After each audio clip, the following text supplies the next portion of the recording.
भैया हो, जब हम घर से चल रहनी हमार मेहररुआ कहलस कि जी जा तनी ठीक बा, ठीक से कमाए ठीक से रहब, आ तनी छोटे ही खिल्ला मारब। हम कारपेंटर से हम आई रहनी, हम सोचे चला थोड़े छोटे छोटे हथौड़ी मिली, छोटे छोटे खिल्ला मिली।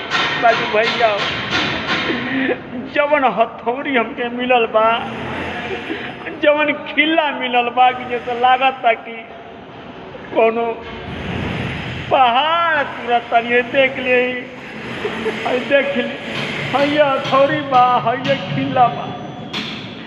जिंदगी में कम हम आँखियों से ना देख ले रहे कि हेते हेते हथौड़ी मिली कंपनी में।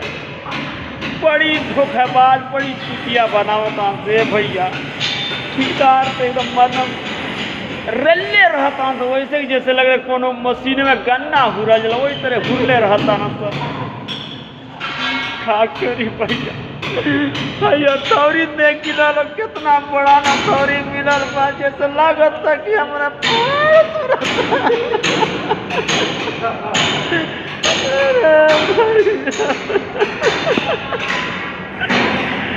अरे जिंदगी में कब है तो बड़ा पढ़ा बना उठौले रही हो भैया।